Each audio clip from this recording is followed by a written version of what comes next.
Una vez celebrada la Epifanía del Señor y a punto de la celebración del bautismo de nuestro Señor Jesucristo en el río Jordán por San Juan Bautista, Jesús que se pone en la fila de todos los pecadores para mostrar su absoluta comunión con una humanidad herida, perdida, desorientada, como uno más entre los pecadores, para demostrar que en su humillación, que en su kenosis, Él está dando un ejemplo maravilloso, un testimonio inigualable de humildad, de abajamiento y de comunión con nuestra pobre humanidad. Pero nos dejan en la palabra de Dios unos pasajes maravillosos para iluminar toda nuestra vida, para decir, ¿y yo qué tengo que hacer? ¿Qué es ser cristiano? Y cuando uno lee, por ejemplo, las cartas de San Juan, recordad que ya es un hombre muy anciano, estamos más allá del año 90 de la era cristiana, es probablemente el último apóstol que queda con vida, quién sabe si en la isla de Patmos, donde también redactaría el libro del Apocalipsis, y nos deja un retrato tan bonito y tan sencillo de lo que es ser cristiano. Mirad cómo escribe en el capítulo 3 de la primera carta. Dice, cuanto pedimos, lo recibimos de Dios. Qué cosa tan sencilla, que uno pida como un niño y sepa que va a recibir de Dios. Cuanto pedimos, lo recibimos de Dios, porque guardamos sus mandamientos. Por supuesto que se refiere a los 10 mandamientos, pero mucho más que los 10 mandamientos. Están todas sus enseñanzas en el Evangelio, están las bienaventuranzas, están las parábolas, los milagros, los signos, los grandes discursos. Todo eso forma parte de sus mandamientos. Y como no, en la última cena, después del lavatorio de los pies, os doy un mandamiento nuevo.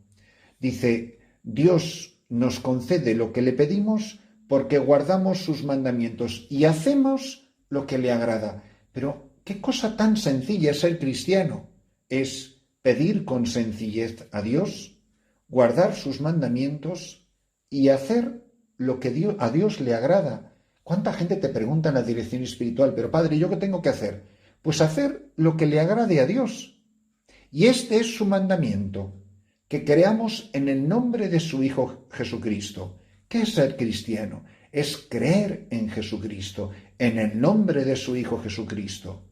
Y después dice, fijaros qué sencillo y qué profundo, y que nos amemos unos a otros tal como nos lo mandó. Él es el único que nos da el relato del mandamiento nuevo del amor fraterno. Amaos unos a otros como yo os he amado. Y que nos amemos unos a otros tal como nos lo mandó. Quien guarda sus mandamientos permanece en Dios y Dios en él. Si hacemos lo que a Él le agrada, ser cristiano es permanecer en Dios y que Dios permanezca en mí. Que cuando yo te vea a ti, que te esfuerzas cada día en hacer lo que a Dios le agrada, yo sé que Dios vive en ti y que tú vives en Dios. En esto conocemos que permanece en nosotros por el Espíritu que nos dio, y el Espíritu Santo que hemos recibido de una manera especialísima en el día de nuestro bautismo y cuya presencia crece como un continuo Pentecostés, o como cuando en la Anunciación cubre con su sombra a la Santísima Virgen María y con su sombra permanentemente cubre a la Santa Madre Iglesia. Queridos, no os fiéis de cualquier espíritu, sino examinar si los espíritus vienen de Dios, pues muchos falsos profetas han salido al mundo. Podréis conocer en esto el Espíritu de Dios. Todo espíritu que confiesa a Jesucristo venido en carne es de Dios, y todo espíritu que no confiesa a Jesús no es de Dios, es del anticristo, el cual habéis oído que iba a venir. Pues bien, ya está en el mundo. Vosotros, hijos míos, sois de Dios, y lo habéis vencido, pues el que está en vosotros es más que el que está en el mundo. Ellos son del mundo, por eso hablan según el mundo, y el mundo los escucha. Nosotros somos de Dios. Quien conoce a Dios nos escucha, y quien no es de Dios no nos escucha.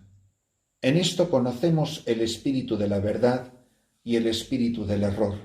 Mirad, este es el radicalismo con el que habla el anciano apóstol Juan.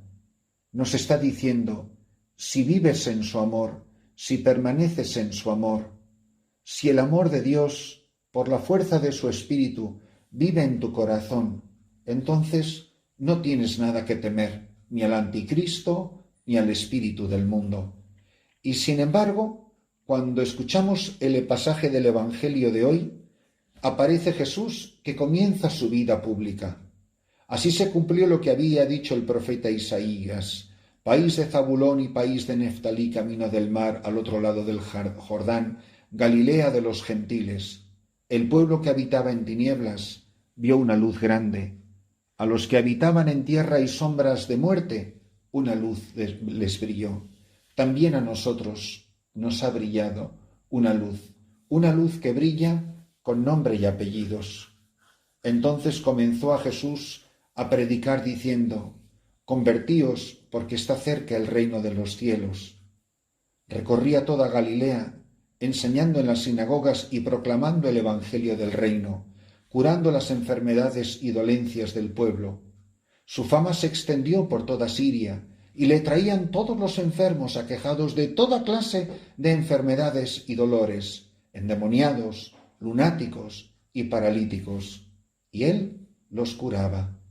Y le seguían multitudes venidas de Galilea, Decápolis, Jerusalén, Judea y Transjordania.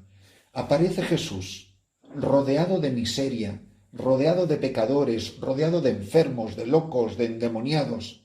Es de lo que tiene que estar rodeada la Iglesia, es de lo que tiene que estar rodeado un sacerdote. Un sacerdote que vive en serio su vocación de pastor está siempre rodeado de lo más bajo, de lo más pobre, de lo más miserable, de esa gente a la que no quiere nadie, a esa gente que solo atienden los psiquiatras y por dinero, de esa gente que parece que no se puede sacar nada de ellos, en la que humanamente no se ve ninguna esperanza. Pero qué maravilla es ver cuando la Iglesia está rodeada de toda esta gente de la que estaba rodeado Jesús, porque cuando la Iglesia esté rodeado del mundo de la miseria y del mundo del dolor, entonces podremos decir que los que habitaban en tierra y sombras de muerte, una luz les brilló. La luz de Cristo brilla en la vida de aquellos que guardan sus mandamientos, aman a los hermanos, no son del anticristo, no viven el espíritu del mundo, sino que al contrario, como Jesús hoy en el Evangelio, la Iglesia se dedica a proclamar el Evangelio del reino, predicando la conversión. Convertíos, porque está cerca el reino de los cielos. Esto es lo que tiene que hacer un padre o una madre de familia, anunciar que está cerca el reino de los cielos, con sus palabras y con su vida, y ser capaces de reconocer a Jesucristo presente en todo lo que nos rodea. Mirad, pensad en los misioneros. ¿Qué hago yo en esta selva aquí perdido, si no es estar rodeado de un mundo de miseria? Convertíos, porque está cerca el reino de los cielos. Esto es lo que tenemos que repetir donde quiera que vayamos. Una iglesia que no predica la conversión, una iglesia que no proclama, grita a los cuatro vientos que está cerca el reino de los cielos, no es la iglesia de Jesucristo. Si nosotros no recorrimos todos los caminos de este mundo, enseñando y proclamando el evangelio del reino y curando todas las enfermedades y dolencias del pueblo, no somos la iglesia de Jesucristo. Amarnos unos a otros, guardar sus mandamientos, que Dios viva en nosotros, que nosotros vivamos en Él y que nuestra vida sea un testimonio vivo de que el anuncio del evangelio es la razón de ser de la Iglesia. Si la Iglesia no sirve para anunciar la conversión, para anunciar el arrepentimiento, para anunciar el año de gracia del Señor, y no es para estar rodeada de estos enfermos, aquejados de toda clase de enfermedades y dolores, endemoniados, lunáticos y paralíticos, y les curamos, no simplemente estar rodeado de ellos, sino y les curamos, entonces la gente sabrá que el reino de Dios está en medio de nosotros, que Jesucristo, el Hijo del Dios vivo, vive en su Iglesia, y la Iglesia es el testimonio viviente de que el reino de los cielos está en medio de nosotros. Solo existe la Iglesia para esto, para anunciar el Evangelio del reino.